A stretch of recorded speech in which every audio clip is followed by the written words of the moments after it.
Good morning. This is the DC Beltway Gardener. It's July 2. It's time for a status check of all my gardens here. And I'll start with the front yard in this flower bed that I filmed for you that we dug at the beginning of the season. So these sunflowers are healthy. I call this full sun. It's not a northern part of my yard, but actually the sunflowers that are against the shade at my garlic bed along the fence are doing better. So we'll take a look at those in a bit. My sweet potatoes are flowing out of these grow bags. They're doing fine. I never did get my metal trellis from the home improvement store that I wanted to get. That's all right. They're living. It looks like I have a few volunteer plants. This almost looks like a ground cherry or a tomatillo volunteer, and a marigold and a weed along with my sweet potatoes. So let's get rid of that weed. We have a game here at my house trying to figure out what things are weeds and what things that I actually plant. Okay. Garden box and trellis. First one. I've got a delicata squash growing up. Spray once a week with neem oil to prevent the bugs. And I got a couple things going on here that look like blossom end rot. So I'm gonna throw some lime, and then when I fertilize it, I do have a mixture granular of NPK, about almost like a 5-5-5. I'll do that today in a rain and water it in and add a little bit of lime, I think. So this is my compost experiment. It's going crazy. I keep saying I'm gonna thin it out, but I don't. I get busy, I forget. I don't want to kill plants, so that's what happens. This cucumbers love warm weather, right? So I waited this year to plant this thing, and I think I'm gonna add another trellis for this vine to grow up. But we've been eating off this plant already, and they're fantastic. So again, I also spray this once a week with neem oil, and looking for cucumber bugs. If you find a yellow, I don't see them. I just saw a beneficial insect flyby. Right now, maybe I'm winning when it comes to cucumber beetles, but I will not take it for granted. My peas are drying up. They're getting pretty tough, so I think I'll pull them out and make some space. And take a look at this tomato hedge here, right? So one thing I learned this year was about fertilizing. I've been gardening for, I don't know, almost 10 years, and I wasn't fertilizing right. I was scared to do it. I didn't want to burn the plants. And now, this year, I finally caught up on what I'm supposed to do, thanks to fellow YouTubers here on this great platform to show me how they fertilize and what my considerations are. So later on, before the rain, I'm gonna put some of the granular that I mixed in the garden bed in my grow bags and all that. I'm trying to have a steady stream of nutrients for the plants. I did miss a couple weeks though, so it's hard to keep up with all this when you're busy. My garlic has 1, 2, 3 leaves that are turning brown. So this is ready to come up. I can come in here and dig these up. I could dig that one up. Oh, there we go, there's a chard. I was trying to find chard for breakfast this morning, and it just kind of blended into the green hedge. So maybe I can get these garlics out of here. Really happy to see my tomatoes starting to green up. This is probably a Cherokee purple. I did mark them this year, if I could find the mark. And it's just in there, it's just in there. We'll figure out, it'll be delicious, whatever it is. Okay, so we can go all the way around the jungle in my front yard here, my first garden bed, and I've got this eggplant. This could be the Rosa eggplant. Looking forward to trying those. You don't find them in the store, in the grocery. You have to grow them. I can't wait. My peppers are surviving in the shade. They don't like it as much in the shade here. They are definitely a full sun plant. That is a jalapeno mammoth, right? This is another garlic that's ready, so we'll come out. Maybe I'll do a little focus film on trying to be a one-handed gardener and dig that out there. My peppers are finally, this pepper's finally getting taller. That looks to be an Anaheim. I have Marconis. These are large Italian sweet peppers. And, you know, it's got a tomato umbrella above it, but it's still going. That looks like my Beams yellow pear that just spread out everywhere. It was a early season yellow, fantastic tasting tomato. Actually, my jalapeno mammoth, this little tiny plant, is like, I can do it. So he's adjusting to the light. And this one just has too much shade to grow. So I've got a lot going on over here, and I try to train things to go up a trellis. And I have to catch up today for not being around. Okay, so next, tomato trellis. I've got my interplanted basil here. I don't have as much basil as I wanted as last year. I think I've shaded them with my cosmos in the other bed too much, but you know, this is the Mammoth Basil. If you want crazy pesto, you need basil like this, right? Mammoth from Fedco. I am not affiliated with Fedco, but I love Fedco. This is my Mexican midget. I've got borage interplanted.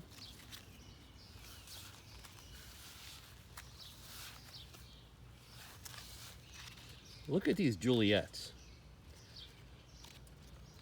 Last year I thought that my Juliets crossed with a Roma or something, but this seed is from the packet. So this is a Park seed packet. I had like 3 or 4 individual seeds left, but sorted them anyway. And you know, in a couple weeks, those will be a champ, I think. So I ran out of ways to trellis, so I added more, right? I mean, it's material. So all I did was I just took some twine and I just looped it over the top and just held it up with the string. Can you see that? There you go. And it seems to work. My branches haven't broken off. I'm gonna have to do it again for these. These are, let's take a look. That's the cherry bomb. Got that from Fedco. And the other one is something. When you're going through, just come in and get these yellow leaves and clip them off. I'll do that when I'm not a one-handed gardener. But also it'll get some airflow under your tomato plants.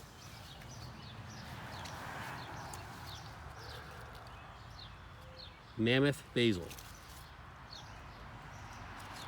Fedco again. I better call those guys up. I didn't get the first tomato, but these are sun golds, right? These are an early season, very prolific. I've got fruit everywhere. I have a Anna Russian here somewhere, and I believe this is it. So that's a paste tomato, and it's almost like it's better than a beefsteak. Some people lose their garden tools in the garden and leave them around. I'll lose my coffee, right?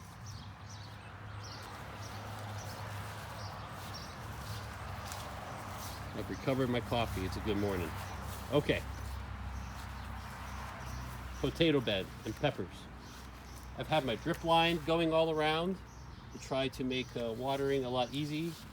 I've got my potatoes yellowing, and you know, I did miss a couple weeks with the fish emulsion. I don't know if that's the cause of the yellow leaf. I did experiment a little bit yesterday, and I dug a little up to try to find a potato.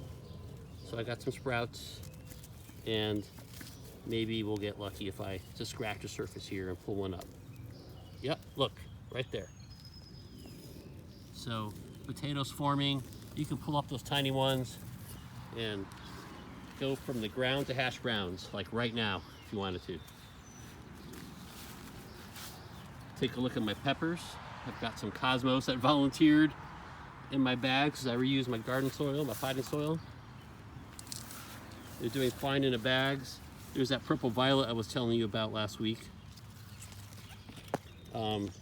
the fruit of this pepper was about, I swear it was like a ½ inch thick, and it was sweet. So I got those from Southern Seed Exchange. I'm not affiliated with them, but I'll tell you that I'm affiliated with no one.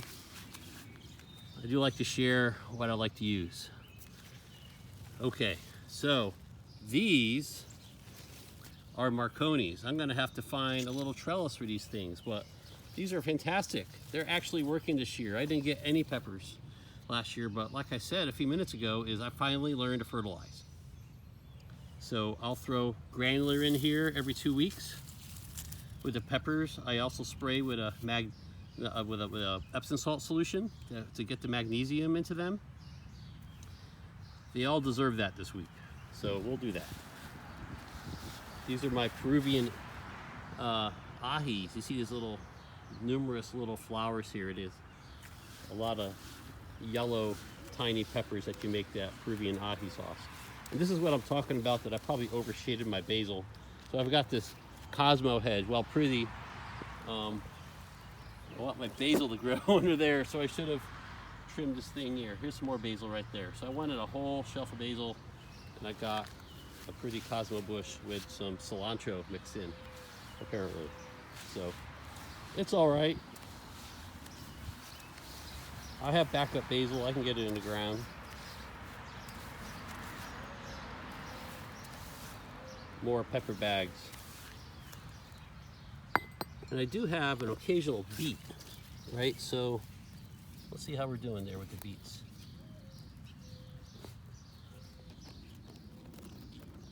You can use the stems and leaves if you want. And it's a tiny beet fruit right there. All right. Coffee down. We will end with my my other experiment here. This messy fence is another compost experiment. I just let everything grow like crazy out of here. So, and then there's sweet potatoes in there also. I had a garden plot allotment neighbor that said the sweet potatoes really loosen the tough soil. So maybe, I don't know, maybe I'll get potatoes and I'll get better soil. And then this is the garlic bed I was telling you about. Not as many here. These are growing slower than in the front box. But I did interplant some of these sunflowers. And these are the evening sun that I transplanted. And I started with a sunflower. I think I'll close my front yard tour with these. Neighborhood beekeeper is sending their friends over here. These are really beautiful, aren't they? Evening sun. It's about 6 feet tall. That's it for my front yard garden tour.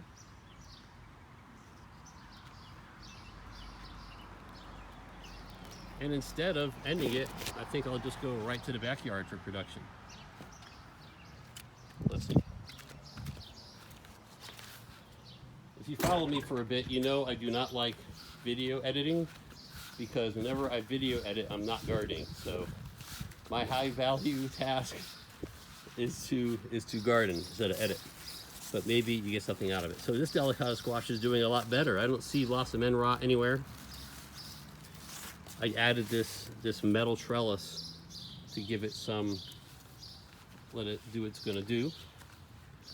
This is my first tomato trellis in the back, or the third one, however you count, left or right. And just made out of some 2x2s from the home improvement store. And we're doing okay. These are 20-gallon bags. That's, in addition to fertilizing, I also increased the bag size of my tomatoes. The front is 25-gallon and these are 20-gallon. So they are loving this setup. My basil's doing okay. I think that's purple opal. I don't think that's a red leaf. Some sweet basil. I have to pull my greenhouse out of here. I don't think I need it anymore. And I've got some, looks like Santa Fe peppers. You don't need to eat a lot of those. They give everything a boost.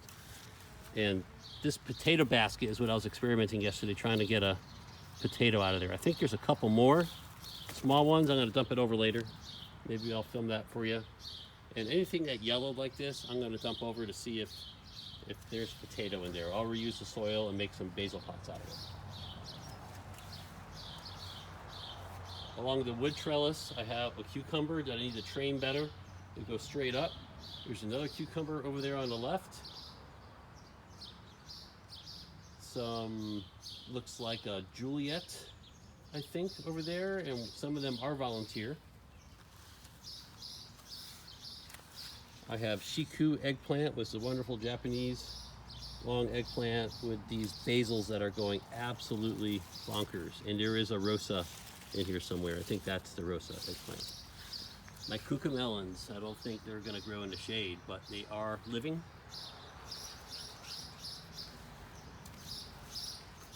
Did not kill it is a garden accomplishment for all those. You don't have to be starting to have that as an accomplishment. And the reason why I love vertical gardening is whenever you have like an extra vine coming out, you could just send it right up the trellis. These are green machine zucchini that we've been eating off of. And I planted them a little early when it was cold. Kept them alive by putting a Home Depot bucket upside down on cold nights. So you can only do that with a couple plants. I only have like half dozen buckets, but 3 plants is enough, and we're just at the point where we can't keep up. There's my corn experiment. I ran out of time to plant my corn. I was studying for my Salesforce exam, which I finally passed, Salesforce Sales Cloud. And instead, I just put some more Mammoth Basil here in the middle just to grow among the cover crop. I plant clover as a cover crop. While it grows, it also fixes nitrogen into the soil. And knowing that I may not get all the corn done, I put some early tomatoes in the back so I don't waste the space here, and get some Beams yellow pear, some pink Ozarks, a Mexican midget. You know, this happens, just come around. I take the suckers off, let it grow tall, and clip those yellow things off. They're not coming back, right? So maybe the plant will succeed. This is my Black Beauty eggplant. Companion plant is nasturtium. It's a trap crop. It also is good for beneficial insects. I have various eggplants, Marconi peppers, sweet peppers. Look how tall that thing is. That's about 4 feet tall.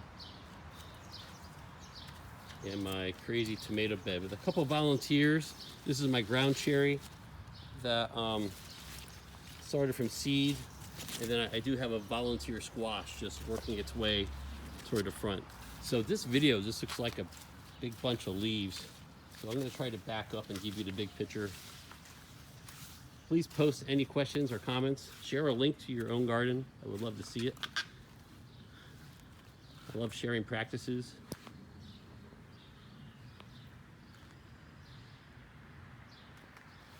Backyard jungle, July 2. Hopefully pounds and pounds and pounds of tomatoes to be here soon. That's all from now. Second farewell of this video. That's okay. We can adapt in the middle. Hope you have a great 4th of July weekend. Happy 4th. And keep on growing. Please follow me, like and subscribe. It really helps. Comment below with your garden.